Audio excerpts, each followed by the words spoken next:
Olá, eu sou o professor Misael Silva. Eu quero dar as boas-vindas a você ao canal Examinar e Refletir, a você que já nos segue, a vocês que já nos seguem desde o início. Eu quero agradecer a sua confiança até aqui. Aos pouquinhos nós temos aumentado as pessoas inscritas no canal, já temos quase 400 seguidores no Facebook. Para nós é uma satisfação saber que estamos transmitindo confiança às pessoas dentro da proposta para a qual o canal foi criado, né? Eu quero sempre frisar nas nossas aberturas que se você está chegando agora para o canal, é interessante que você volte lá no início, para que você possa tomar conhecimento dos nossos fundamentos, da nossa linha de ensino e assim ter um melhor entendimento da proposta do canal Examinar e Refletir, que na verdade é apenas uma primeira etapa de um projeto que, se for segundo a vontade de Deus, se estenderá num segundo momento, numa segunda etapa. Só fazendo a ressalva que, em nenhuma hipótese, essa primeira etapa é preparação para que, numa segunda etapa, nós venhamos a oferecer produtos que sejam cobrados de vocês. Não. Nada no projeto Examinar e Refletir, em nenhuma etapa será cobrada de ninguém. Nós acreditamos no que Paulo fala e sobre o qual nós falamos no nosso vídeo anterior, que nós trabalhamos para não sermos pesados a ninguém.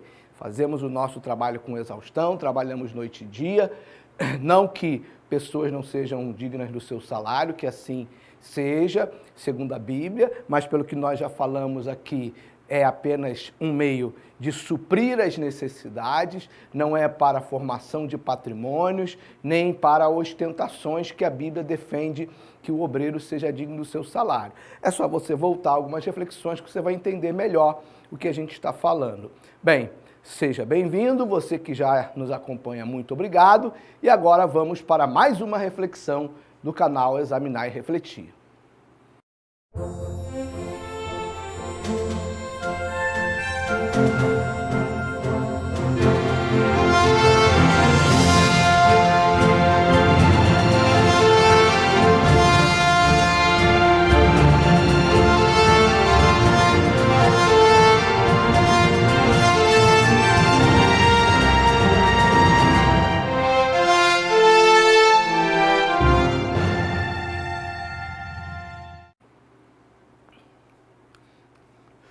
Nossa reflexão de hoje é a reflexão de número 28.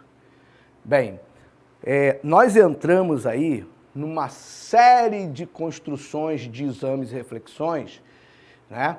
Numa rota assim um pouco mais intensa de questionamento de certas filosofias e práticas que estão acontecendo no meio da igreja evangélica atual, ou de certas igrejas, né? Então, é importante que você entenda que, a partir da reflexão 25, nós estamos construindo alguns fundamentos, algumas bases, para que a gente chegue ao cerne da questão, a questão principal, né? Que também tem como objetivo maior trazer a reflexão se o que nós estamos trazendo para exame aqui no canal nos revela que há um mover do Espírito Santo ou um mover enganoso, né, sofismático, através do espírito do anticristo, desviando as pessoas do foco da cruz de Cristo, da essência do seu evangelho. Então, nós vamos dar continuidade a essa construção, dessa análise investigativa, inclusive, do que está acontecendo, para que nós possamos buscar uma combinação de fatores para que a gente chegue nessa meta proposta inicialmente desse exame, se nós estamos, de fato, sob a influência do Espírito Santo ou se estamos num momento de engano da parte do espírito do anticristo. Jesus disse, pelos seus frutos os conhecereis. Então fiquemos atentos, examine cada exame, cada reflexão e tire a sua conclusão. Como sempre digo, você não é obrigado a concordar com tudo que nós aqui falamos, mas procure observar com atenção, respeitando aí a defesa que nós fazemos da verdade que nós acreditamos, como todos fazem. Bem, a reflexão 28 diz: ministérios particulares conflitam com a Igreja de Cristo? Como assim ministérios particulares?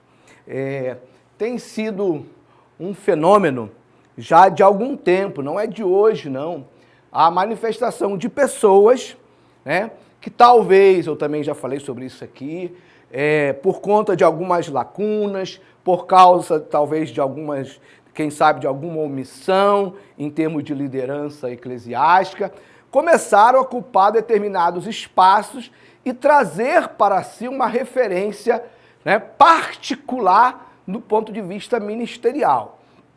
Então, a questão aqui, que faz parte de todo esse contexto de análise que nós estamos fazendo do momento atual da igreja, esses ministérios particulares, independente da razão pelas quais eles foram se disseminando, eles conflitam com a Igreja de Cristo? Bem, vamos aqui repassar algumas referências bíblicas. Dessa vez eu não vou ler, vou fazer diferente, vou apenas falar da essência da passagem, depois você pode examinar na sua casa algumas referências bíblicas iniciais para nós podermos embasarmos nossos próximos argumentos. A primeira referência, uma referência bastante conhecida, Mateus 16, 18, quando Jesus diz a Pedro que sobre esta pedra edificarei a minha igreja e as portas do inferno não prevalecerão contra ela. Então, vamos lá. A primeira referência é que a igreja é de Cristo. Cristo elegeu uma única representação pela operação e ação e condução do Espírito Santo. Ele elegeu uma única representação, a igreja de Cristo. Quando você vai para Atos, capítulo 6, já no início lá do ministério dos apóstolos, da igreja primitiva, existiu lá uma certa controvérsia de cunho social, né? Uma divergência lá entre gregos e hebreus a respeito da assistência das mulheres viúvas e tudo mais. E os apóstolos, eles tendo que se ocupar da ministração da palavra, eles procuram homens que fossem cheios do Espírito Santo e irrepreensíveis, escolheram 7 homens, chamados de diáconos, para que eles pudessem cuidar desse aspecto que tem a ver com a questão social dentro da igreja, para criar um tratamento mais justo, mais igualitário. Então a gente vê que os apóstolos se reúnem e decidem pela eleição desses homens. Quando você vai para Atos, capítulo 13, a partir do versículo 1 e 3, você vai ver lá na igreja de Antioquia que os apóstolos, eles oram, jejum, olha o jejum aí, eles oram, jejum, e pelo Espírito Santo, eles convocam, né, elegem Paulo e Barnabé para serem missionários, para serem emissários da igreja de Cristo. Então você vê que lá no seu início, a igreja, ela buscava a sua orientação na oração, no jejum, inclusive para fazer a eleição de pessoas que representassem a obra de Cristo na terra. Quando Paulo vai aconselhar Timóteo, né, no capítulo 3, versículo 10, quando no capítulo 3 ele fala sobre os bispos e os diáconos, ele vai falar de homens que sejam provados previamente, a fim de que eles possam demonstrar que são pessoas irrepreensíveis para a ocupação do cargo de obreiro da casa do Senhor. Então, a gente trouxe essas referências para mostrar para você que entre aspas, a agência de Cristo, né, organizadora, arregimentadora, representadora da missão que Cristo deixou para os seus discípulos, para os seus apóstolos, é a igreja. E é tempo de resgatarmos a figura da igreja de Cristo como referência. Essa coisa de a instituição igreja ficar à margem, se omitir no seu posicionamento e começar a permitir que pessoas, por iniciativas próprias, comecem a traçar objetivos, traçar produtos, traçar metas por conta própria, e isso traz muitos riscos para a obra do Senhor na terra, e a gente tem observado o que tem acontecido. Vamos lá. O que acontece? Alguns ministérios particulares não vive o cotidiano de suas igrejas de origem. Pare para observar, existem pessoas, né, que têm seus ministérios itinerantes, e o que acontece com essas pessoas? Que, como elas deveriam estar, pelo menos biblicamente, direcionadas, ungidas, aliás, eu esqueci de dizer que impondo as mãos sobre Paulo e Barnabé, aí eles foram liberados para a obra. Então, assim, como eles não estão atrelados a uma missão definida pela instituição, pela igreja, eles têm as suas próprias agendas, eles têm seus próprios contatos, eles têm seus próprios mecanismos de relacionamento, eles acabam não vivendo o cotidiano da sua própria igreja. Eu falei outro dia, numa outra reflexão, por exemplo, algumas dessas pessoas são de igrejas, às vezes algumas de igrejas renomadas, vivem pelo país a pregar, e eu até questionei, por exemplo, na oração de intercessão, ou como quer que você chame, da sua igreja. Esses ministros vão lá, eles não trabalham, eles só vivem do evangelho. Eles oram lá com as irmãs do círculo de oração durante a semana, eles estão lá presentes nos cultos, aqueles menos frequentados, em que a gente vai buscar um pouco mais do conhecimento mais espiritual, mais profundo das coisas de Deus. Eles estão nas escolas bíblicas dominicais, eles vivem o cotidiano das suas igrejas. Muitos não vivem. Porque, na verdade, o que acontece? São ministérios em que as pessoas elas se tornaram prestadoras de serviços, de sermões, pregações e estudos. Isso tem seus riscos e é muito perigoso. Ministérios particulares não vivem o cotidiano da igreja onde vão atuar. Ou seja, além de não viver o cotidiano de suas igrejas de origem, muitos não viverem, muito menos eles vivem o cotidiano da igreja onde eles vão pregar. Ele não está lá no dia a dia, ele não conhece as problemáticas da igreja. Se a igreja tem um mínimo de norte pedagógico, de ensinamento, de um projeto de ensino e tudo mais, você traz uma pessoa de fora que muitas vezes não está inserida naquele contexto. E muitas vezes você traz um pregador para a sua igreja porque ele é um pregador renomado, ele é uma pessoa que ficou conhecida na rede social, uma pessoa que teve uma palavra que agradou ao povo, e aí os jovens querem trazer para o congresso, e aí as irmãs querem trazer para dar uma palestra e tudo mais. Só que essas pessoas, elas não vivem o cotidiano da igreja, elas não têm responsabilidade, elas vão lá, entregam o seu recado e seguem as suas vidas, né?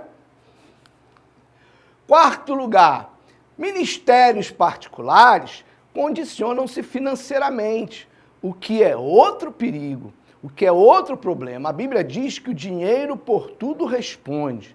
Uma vez eu assisti uma cena, eu estava numa igreja, um pregador, ele pregou, ele apresentou lá os seus materiais para ele poder vender, nada demais que uma pessoa possa ter seus materiais a serem vendidos para poder viver, ele vive ali do evangelho, mas o problema é quando você envolve a gestão financeira com a gestão do ministério, você meio que perde um pouco o foco. Então eu vi aquele indivíduo ao final do culto, ele sair em disparada lá para a bancada onde estavam vendendo seus materiais, e aí como é que foi a venda, o que vendeu, o que não vendeu?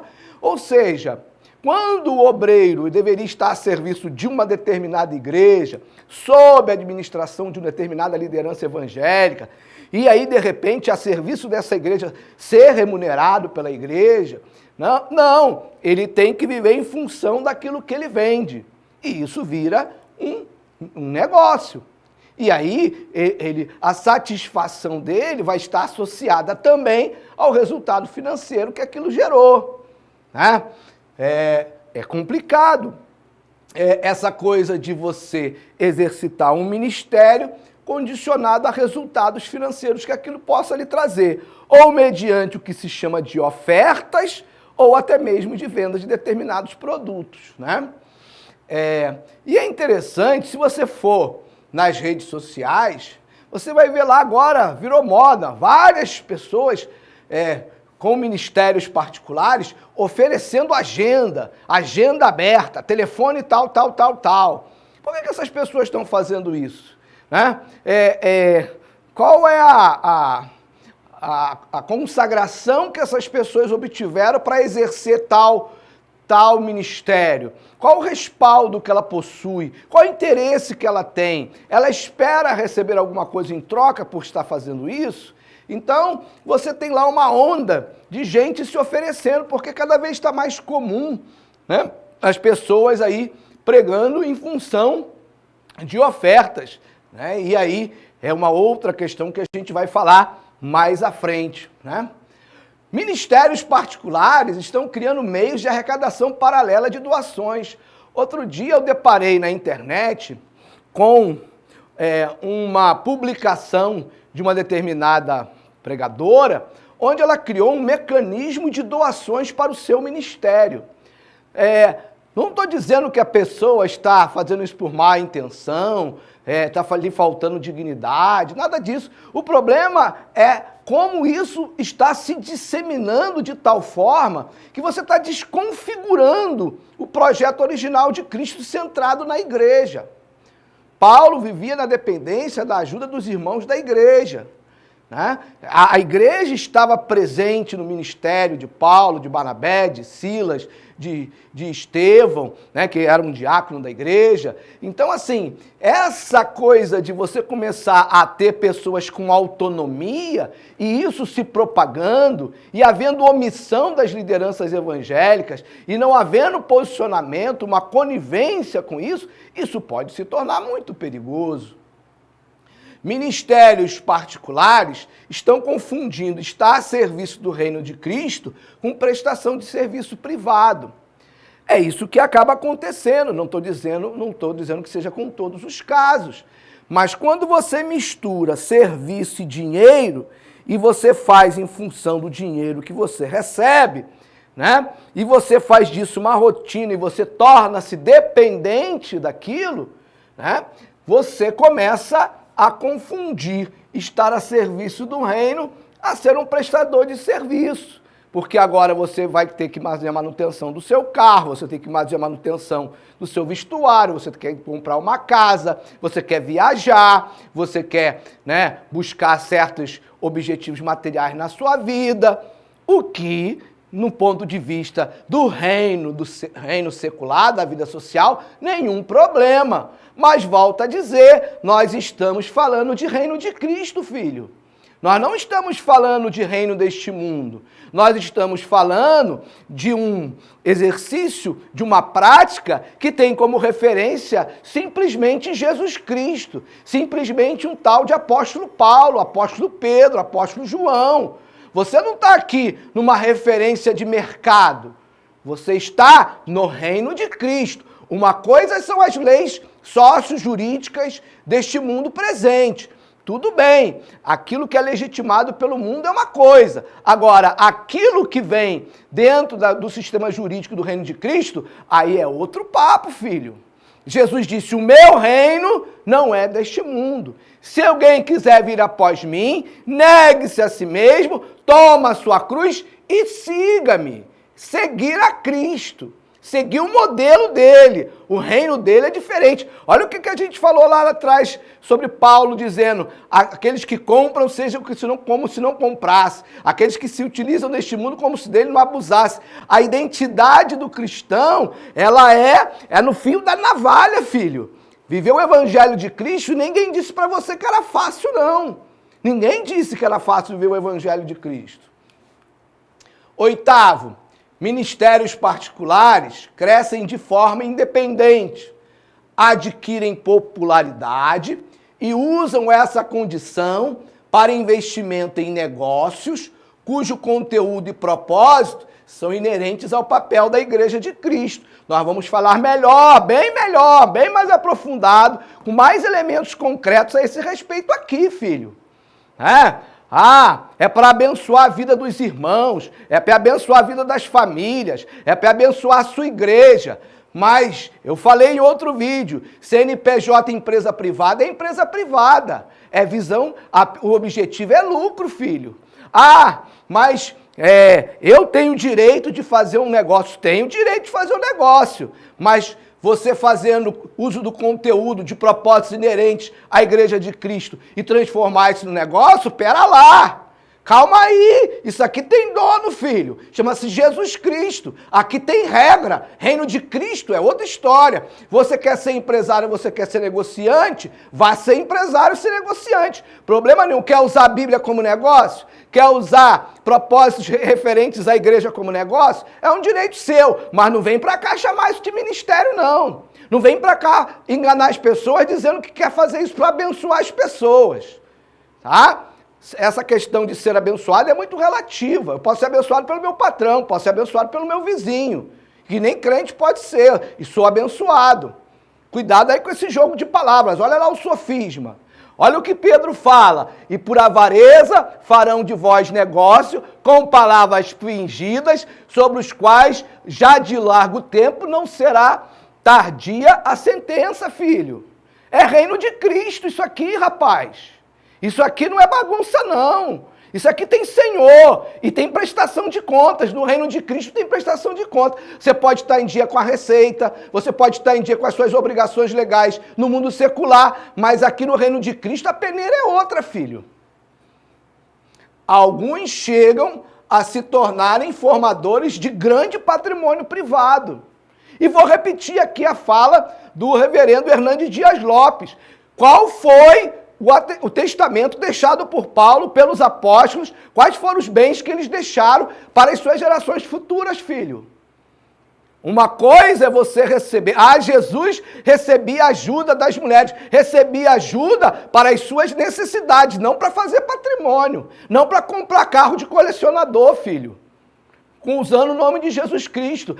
Mas eu tenho o meu negócio. Opa, tem negócio? Não é reino de Cristo.